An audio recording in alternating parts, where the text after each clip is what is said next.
याद माजी अजाब है यार, अब छीन ले मुझसे हाफजा मेरा। और अगर आप हुक्मरान जमात में हो तब तो आपका हाफजा यकीनन छिन जाना चाहिए। लेकिन अगर ये काम पीटीआई लोगों के साथ हो जाता तो हाथ पल्ले कुछ रहना ही नहीं था, क्योंकि तो इनकी सारी तकरीरें ही माजी के झरोकों से। ये मोहम्मद रफ़ी और किशोर कुमार के गाने अगर इनसे छिन गए तो फिर ये करेंगे क्या? कौन सा मंजन बेचेंगे? आप इनसे कोई सवाल पूछ लीजिए, आप इनसे कोई सवाल पूछ लीजिए, जवाब आपको शुरू करेंगे सन 1970 से।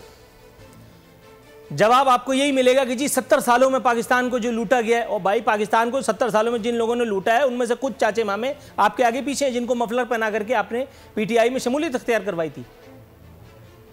आज ज़रा थोड़ा सा डिफरेंट काइंड ऑफ आपको प्रोग्राम फील होगा, इसलिए कि हमने इस पर मईशत पर तबाह आजमाई करने की कोशिश भी की है।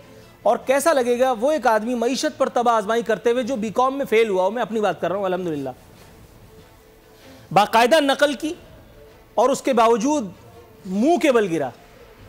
तो यूं आप मुझे गवर्नर केपीके का आप यूं समझिए कि हम रुतबा ही कह सकते हैं। बस अल्लाह का शुक्र है सुम्मा अल्हम्दुलिल्लाह कि मुझ पर तबर्रे इतने नहीं हुए, मैं सियासत के खारजार में मैं नहीं इतना ख्वार हुआ जितना गवर्नर केपीके फरमा रहे थे कि कुछ तलबा को नालायक भी होना चाहिए ताकि गवर्नर बन सकें। सर, कुछ तलबा को और ज़्यादा नालायक भी होना चाहिए ताकि वो एंकर बन सकें, जैसा कि मैं। कुछ बोरिंग खबरें आपकी खिदमत में पेश कर दूं, उसके बाद फिर कुछ एंटरटेनमेंट की जानिब बढ़ेंगे। तब्दीली सरकार ने, बल्कि मेरे मसीहा ने एक मरतबा फिर इंकशाफ फरमाया है कि पाकिस्तान तेज़ी से तरक्की की राह पर गामजन है।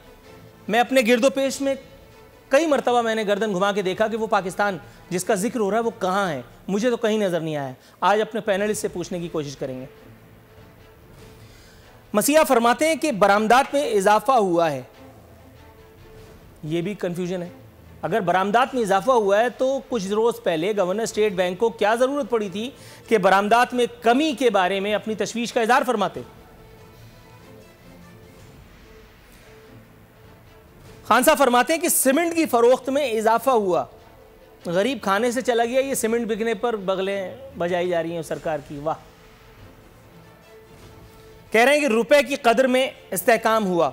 सर, डॉलर के नर्ख आपके आने के बाद जितने बढ़े थे आपको मेरे ख्याल है वो याद नहीं रहा। फरमाते हैं कि गैर नफाबख्श इदारों की नजकारी कौमी मफाद में। मुझे याद पड़ता है कि जब आप अपोजिशन में थे तब यही नजकारी ऐन हराम थी जिसे आपने आज हलाल कह दिया। दूसरी जानिब एक और खबर बता रही है कि मुल्क में नकदी की तलब में खातिर खा इजाफा, बैंकों से धड़ाधड़ रकूम निकाली जाने लगी। लेकिन आपको ये जानकर हैरत होगी कि गवर्नर स्टेट बैंक को ऐसा लगता है कि आवाम जो है वो टैक्स नेट से बचने के लिए अपना सरमाया जो है वो बैंकों से निकाल रहे हैं। हुजूर, आवाम के ऊपर उंगली उठाना तो बड़ा आसान है, ये काम तो कोई भी कर सकता है। आप कोई पहले आदमी थोड़ी हैं जो आवाम के गले ये इल्ज़ाम बांध रहे हैं। ज़रा खवास से कुछ लेके दिखाइए तो मैं जानूँ।